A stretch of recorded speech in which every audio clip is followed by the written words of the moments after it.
ఎన్టీఆర్ గారు అయితే పాన్ ఇండియాలో స్కై లెవెల్లో ఎక్కించారు. ఇప్పుడు వీళ్ళిద్దరి మధ్య ఒక పక్కనేమో ఆయనేమో అటర్ ఫ్లాప్తో, ఒక పక్కనేమో సూపర్ డూపర్ హిట్లో ఉన్నటువంటి ఆయన్ని తీసుకొచ్చి ఈ సినిమా చేస్తున్నారంటే ఆయన కసి కూడా కనిపిస్తుంది నాకు. ఆయన కసి కూడా నాకైతే కనిపిస్తుంది ఇందులో. కొరటాల గారి కసి అయితే నాకు బాగా కనిపిస్తుంది.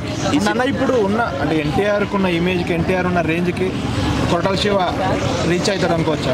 అదే అంటున్నా. ఇప్పుడు ఎందుకంటే రాజమౌళి ఏంటంటే ఏ హీరోనైనా ఆకాశంలోకి తీసుకెళ్ళి చూపిస్తారనమాట. ఆ ఎలివేషన్ కానీ, ఆ ఎఫెక్ట్స్ కానీ, చిన్న హీరోని సైతం వాళ్ళని ఎలా అంటే అలా చూపిస్తారు. అంత రీచ్ చేయాలంటే చాలా కష్టమైనటువంటి పని.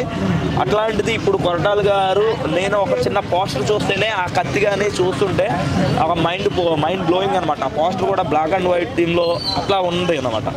సో అది చాలా బాగుంది. ఇంకొక విషయం ఏంటంటే ఇక్కడ వచ్చేసి శ్రీదేవి గారు కూతురు ఏంటంటే తెలుగులో మొదటి సినిమా అనమాట తను. అంటే శ్రీదేవి అంతట మహానటి కూతురుని ఈ సినిమాలో హీరోయిన్గా పెట్టారంటే మామూలుగా ఉండదన్నమాట. అయితే ఇంకా ఎన్టీఆర్ గారి గురించి చెప్పుకునే అవసరం లేదు, అన్న గురించి.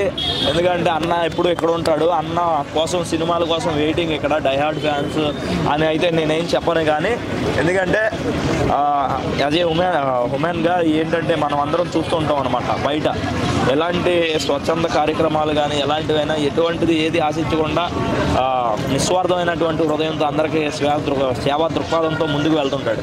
అలాంటి అన్ననే నేను అనుకుంటున్నాను వేరే లెవెల్లో చూపిస్తారు ఈ కొరటాల గారు అయితే ఈ సినిమాతో. అంటే ఓకే అన్న, ఇప్పుడు చూసుకుంటే రాజమౌళి తీసిన మూవీ తర్వాత ఏ హీరో కూడా హిట్ అవ్వట్లేదు కదా. సో ఆ ట్రెండ్ని ఎన్టీఆర్ బ్రేక్ చేసే ఛాన్స్ ఉందా? బ్రేక్ చేస్తారన్న, ఖచ్చితంగా చేస్తున్నాను కదా. ఇప్పుడు ప్రతి ఒక్కరి లైఫ్లో కూడా ఒడిదుడుకులు అనేవి ఉంటాయి. ఇప్పుడు ఆచార్య సినిమా ఏమైంది, మనం ఎంతో ఎక్స్పెక్టేషన్స్ పెట్టుకున్నాం అనమాట. కానీ సినిమా అంతగా మనకు అనిపించలేదు. కానీ RRRతో రాజమౌళి గారు వేరే లెవెల్లో తీసుకెళ్లారు. ఎన్టీఆర్ గారిని ఒక రేంజ్లో కూర్చోబెట్టారు అనమాట. కానీ ఇప్పుడు అంటున్నాను, ఇప్పుడు నాకు తెలిసి బహుశా ఈ కొరటాల గారు చిన్న వాళ్ళకే తడిపించిన వాడిని ఇప్పుడు ఒకేసారి వస్తాను, మామూలుగా ఉండదు, కొడతా యుద్ధం మామూలుగా ఉండదు అన్నట్టుగా ఉంటుంది అనమాట. అది అంటే ఇప్పుడు చూసుకుంటే ఫ్యాన్స్ కూడా ఆల్మోస్ట్ RRR వచ్చి కూడా చాలా ఇయర్స్ అవుతుంది.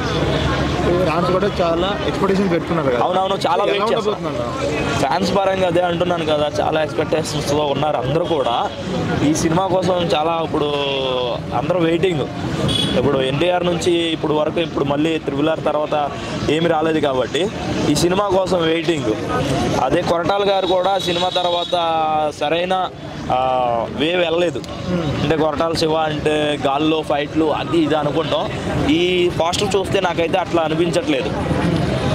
ఎన్టీఆర్ గారు లుక్స్ పరంగా అన్ని విధాలుగా మంచి స్టోరీ కంటెంట్తో వస్తున్నారని అనుకుంటున్నాను.